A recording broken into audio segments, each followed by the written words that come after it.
The warning ignored. The emergency session of the Galactic Consul had been called with unprecedented urgency. In the crystalline chambers orbiting the ancient star of Kepler 442, representatives from 63 civilizations gathered in their environmental suits and atmospheric bubbles.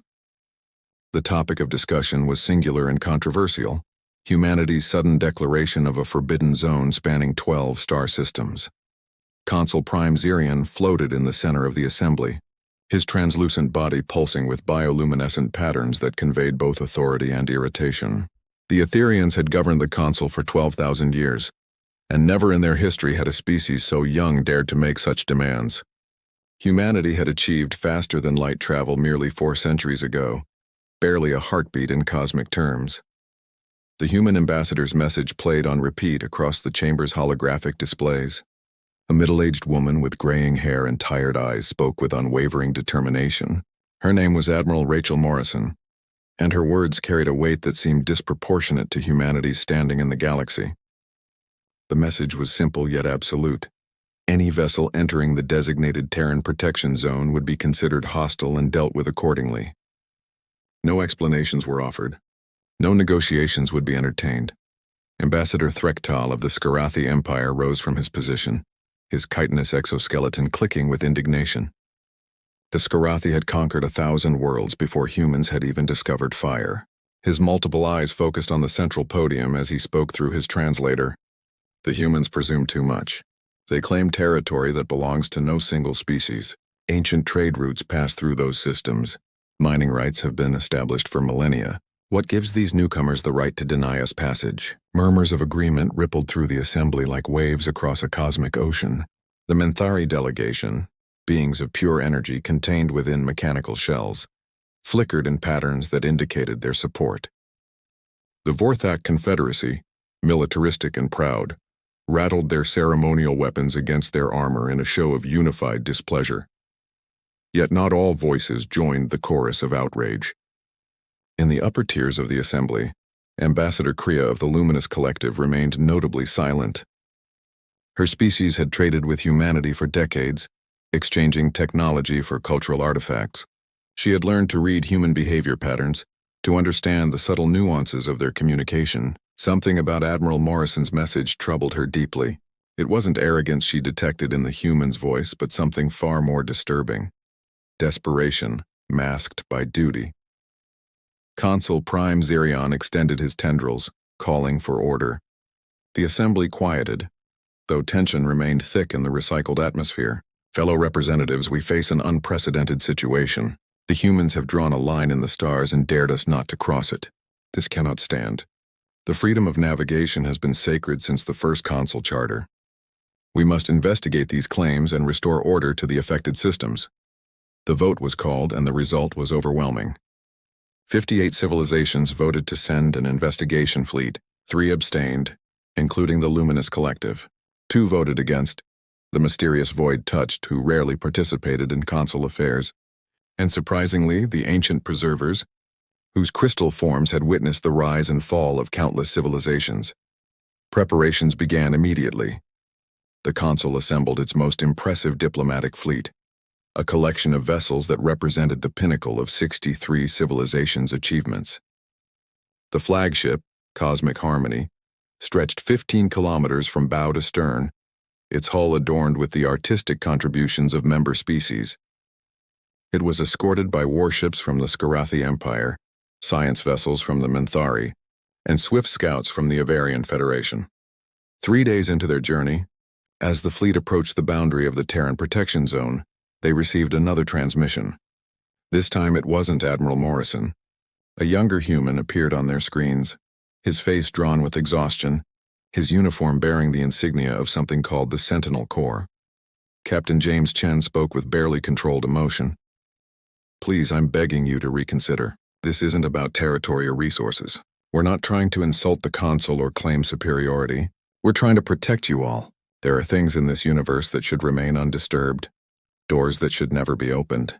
We learned this lesson the hard way. Please don't make us enforce the boundary. Turn back while you still can. Ambassador Threktal laughed, a sound like grinding metal. More human dramatics. They speak of dangers but offer no proof. They claim to protect us while threatening us with force.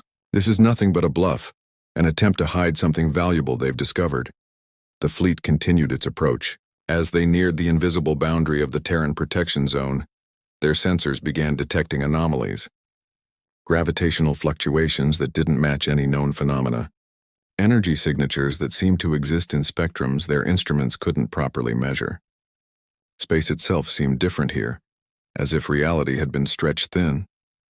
Consul Prime Xerion studied the readings with growing unease. The Etherians had evolved beyond the need for intuition, but something primal within his consciousness stirred, an ancient warning perhaps encoded in the very fabric of his being. Yet he had the weight of the Consul's decision behind him. He could not show weakness before the assembly. The cosmic harmony crossed the boundary first, its massive bulk sliding through the invisible barrier like a ship entering fog. For a moment nothing happened. Then every system on every ship in the fleet screamed warnings simultaneously. Not external warnings from human defenses, but internal alerts as their sensors detected something that shouldn't exist. Space around them began to shimmer and warp. What appeared to be stars in the distance suddenly moved, rearranging themselves into patterns that hurt to perceive. The temperature readings fluctuated wildly, showing absolute zero and stellar core temperatures existing in the same point simultaneously. Their navigation systems couldn't agree on their position, each one showing different coordinates that changed with every update. Ambassador Kria's voice cut through the chaos, her bioluminescent form pulsing with urgency. Something is wrong with space itself here. These readings indicate dimensional instability on a scale I've never seen. We need to leave immediately. But Consul Prime Xerion, driven by pride and the need to maintain authority, ordered the fleet forward. Whatever the humans are hiding, we will uncover it. All ships maintain formation and proceed to the nearest star system. We will have answers. As the fleet pushed deeper into the Terran protection zone, the anomalies intensified. Crew members reported seeing shadows that moved independently of their sources. Whispers in languages that predated speech echoed through empty corridors. The ship's AI systems began displaying error messages in scripts that no translator could decipher. Then, on the primary view screen of the Cosmic Harmony, something appeared that made even the ancient preservers recoil in recognition. A massive structure, clearly artificial but impossibly old, hung in space before them. It was covered in geometries that violated the laws of physics, surfaces that seemed to exist in more dimensions than 3.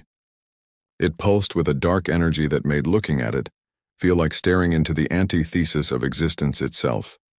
The structure was surrounded by human vessels, but not in a formation of ownership or exploration. They were arranged in a perfect containment pattern, their weapons trained not outward but inward toward the structure. Energy fields of incredible complexity linked the human ships, creating what appeared to be a cage of pure force around the ancient artifact. A new transmission came through, this time from Admiral Morrison herself. Her ship, the TDF Vigilant, materialized from subspace directly in front of the Consul fleet. The human vessel was unlike anything in their databases, bristling with weapons that seemed designed not for war against other ships, but for something far more fundamental. "You've crossed the line," Admiral Morrison said, her voice heavy with resignation. "Now you've seen it.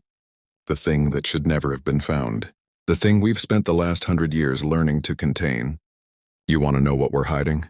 We're hiding the end of everything, and we're the only thing standing between it and the rest of the galaxy." The truth unveiled. The silence that followed Admiral Morrison's words was absolute. Even the background hum of the Cosmic Harmony's engines seemed to fade as every being in the Consul fleet stared at the impossible structure before them. It defied not just understanding but the very concept of understanding, as if comprehension itself recoiled from its presence. Consul Prime Xerion was the first to find his voice, though it trembled with an emotion the Etherians hadn't felt in millennia. Fear. "What is that thing?" His bioluminescent form flickered erratically, struggling to maintain cohesion in the presence of such wrongness. Admiral Morrison's image appeared on the main screen, and behind her the bridge of the Vigilant was visible. Her crew worked with desperate efficiency, constantly adjusting containment fields and monitoring readings that scrolled past too quickly to read. "It doesn't have a name in any language that makes sense. We call it the Hollow Gate. Our colonists found it 93 years ago in what we designated as System 7. They thought it was a derelict station from some ancient civilization. They were wrong. The Preserver's representative, a being of living crystal named Resonance, suddenly spoke for the first time in the entire session. We remember. Not this specific thing, but others like it. From before our time. From the previous cycle of galactic civilization. They were called the Devourers of Meaning. We thought they were legend. Cautionary tales told by dying civilizations. Morrison nodded grimly. 24 hours after our colonists began investigating the structure, they stopped existing. Not died, not disappeared, but ceased to have ever been. Their ships were still there, but empty, as if they had never contained life. The colony's records showed no population. Even our databases on Earth began erasing mentions of the 8,000 souls who had lived there. Reality itself was being edited. Ambassador Threchtel's militant posture crumbled.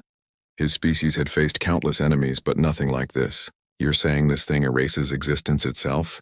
Worse, Morrison replied. It spreads, like a virus infecting reality. We barely managed to contain it, and it cost us 3 more colonies before we understood what we were dealing with. 40,000 people who now never existed. Their families don't remember them. Their contributions to our civilization are gone. Only those of us in the Sentinel Corps remember, and only because we've had our minds quantum locked to preserve the memories. The human admiral gestured to the containment field surrounding the hollow gate. Those aren't weapons in the conventional sense. They're reality anchors, forcing the space around the gate to maintain coherent physics. It takes the combined output of 16 antimatter reactors just to keep it stable. If even one ship fails, if one anchor point weakens, the gate begins to expand again. Kriya of the Luminous Collective drifted closer to the view screen, her ethereal form shimmering with distress. Why didn't you tell us? Why didn't you explain? Morrison's expression hardened. Would you have believed us? A young species, barely spacefaring by your standards, claiming to have found something that threatens all existence? You would have thought we were lying or delusional or trying to hide something valuable. And every ship that came to investigate would have risked destabilizing our containment. We couldn't take that chance. Captain Chen's image joined Morrison on the screen. There are 11 more structures like this one in the protection zone. Each one requires constant vigilance. We've dedicated our entire military to maintaining the containment. Every human ship you don't see in the galaxy is here, holding the line against something that shouldn't exist. The implications began to sink in across the fleet. Humanity hadn't been hoarding resources or building weapons for conquest. They had transformed themselves into guardians, standing watch over horrors that threatened all life in the galaxy. Their absence from Consul affairs, their limited trade, their seemingly isolationist policies. It all made terrible sense now. Zerion's form stabilized as he processed this information. How long can you maintain this containment? Morrison and Chen exchanged glances before the Admiral answered. At our current rate of resource consumption, maybe another 50 years. Less if more gates become active. They're not entirely dormant. Sometimes they pulse, try to break free. Each event costs us ships, people, and resources we can't spare. The Vorthak commander, who had remained silent until now, spoke with uncharacteristic humility. What do you need? For the first time since the crisis began, Morrison showed surprise. You're offering to help? The commander's armor rattled as he stood at attention. The Vorthak have been warriors for 30,000 years. We have fought enemies across the galaxy, but a warrior's greatest honor is not in conquest, but in standing against the darkness that threatens all life. If humanity has held this line alone, then humanity has earned the respect of the Vorthak Confederacy. One by one, other species began to speak up. The Minthari offered their expertise in exotic physics. The Skarathi, despite their earlier hostility, pledged their industrial might to construct more reality anchors. The Avarians volunteered their swift ships for supply runs and reconnaissance. Consul Prime Zerion rose to his full height, his form now blazing with determined light. The Galactic Consul has existed for 12,000 years to unite civilizations against common threats. We have failed to recognize the greatest threat and the greatest heroes in our midst. Humanity, you should not have borne this burden alone. Morrison's composure finally cracked and tears ran down her face. We didn't know how to ask for help. We were the new species, the young ones. Who would have listened to us? Resonance of the Preservers moved forward, their crystalline form chiming with ancient authority. We would have, had we known. Our memories stretch back to hints of these devourers. We thought them destroyed in the last cosmic cycle. That they survived hidden in the deep void between stars is troubling, but that a young species found the courage and wisdom to contain them is inspiring. The next hours were spent in rapid planning. The Consul fleet scientists worked with human Sentinel Corps to understand the containment technology. What they found was both brilliant and heartbreaking. Humanity had essentially weaponized the laws of physics themselves, creating fields that forced reality to remain stable through sheer energetic will. It was crude by galactic standards but effective, like using a sledgehammer to perform surgery. It worked, but at tremendous cost. The human method required constant human oversight. AI systems couldn't comprehend the wrongness of the gates enough to respond to their fluctuations. It took conscious minds, willing to stare into the antithesis of existence to maintain the barriers. The psychological toll on the Sentinel Corps was staggering. Most served for only 2 years before requiring extensive therapy and memory adjustment. As the Consul fleet prepared to return with news of humanity's sacrifice, Admiral Morrison made one final revelation. "There's something else you should know. We've detected similar anomalies in 12 other sectors of the galaxy. Dormant for now, but present. Whatever civilization created these gates, they seeded them throughout our spiral arm. This isn't just humanity's fight anymore. It never was." The journey back to the Consul chambers was subdued. Where there had been pride and indignation on the outward voyage, now there was humility and determination. The vote to provide full support to humanity's containment efforts was unanimous. Resources, technology, and personnel would be allocated immediately. The Terran protection zone would remain forbidden to unauthorized vessels, but now it would be protected by the combined might of 63 civilizations. In his closing statement to the Consul, Zarion said words that would be remembered for millennia to come. "We called them children, these humans. We saw their youth as weakness, their warnings as arrogance, but they stood alone against the dark, sacrificing everything to guard gates that should never be opened. They asked for nothing but distance, demanded nothing but safety for others. If this is what humanity brings to the cosmos, courage beyond measure and selflessness beyond understanding, then we are honored to stand beside them."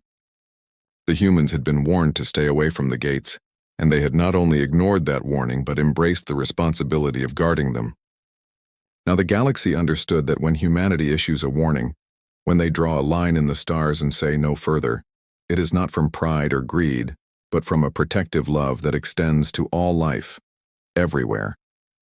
As the new alliance formed and resources flowed to the protection zone, Captain Chen stood on the bridge of his containment vessel, staring at the hollow gate that had consumed 4 years of his life. For the first time since he'd joined the Sentinel Corps, he allowed himself to hope. They were no longer alone. The galaxy finally understood, and maybe, just maybe, they could win this war against the things that sought to unmake existence itself. The Galactic Consul had been warned. They had ignored that warning, but in doing so, they had discovered not humanity's weakness but its strength, not its arrogance but its sacrifice. And in that discovery, the galaxy found its greatest guardians had been there all along, young in years but ancient in courage, standing watch in the dark so that others might live in the light.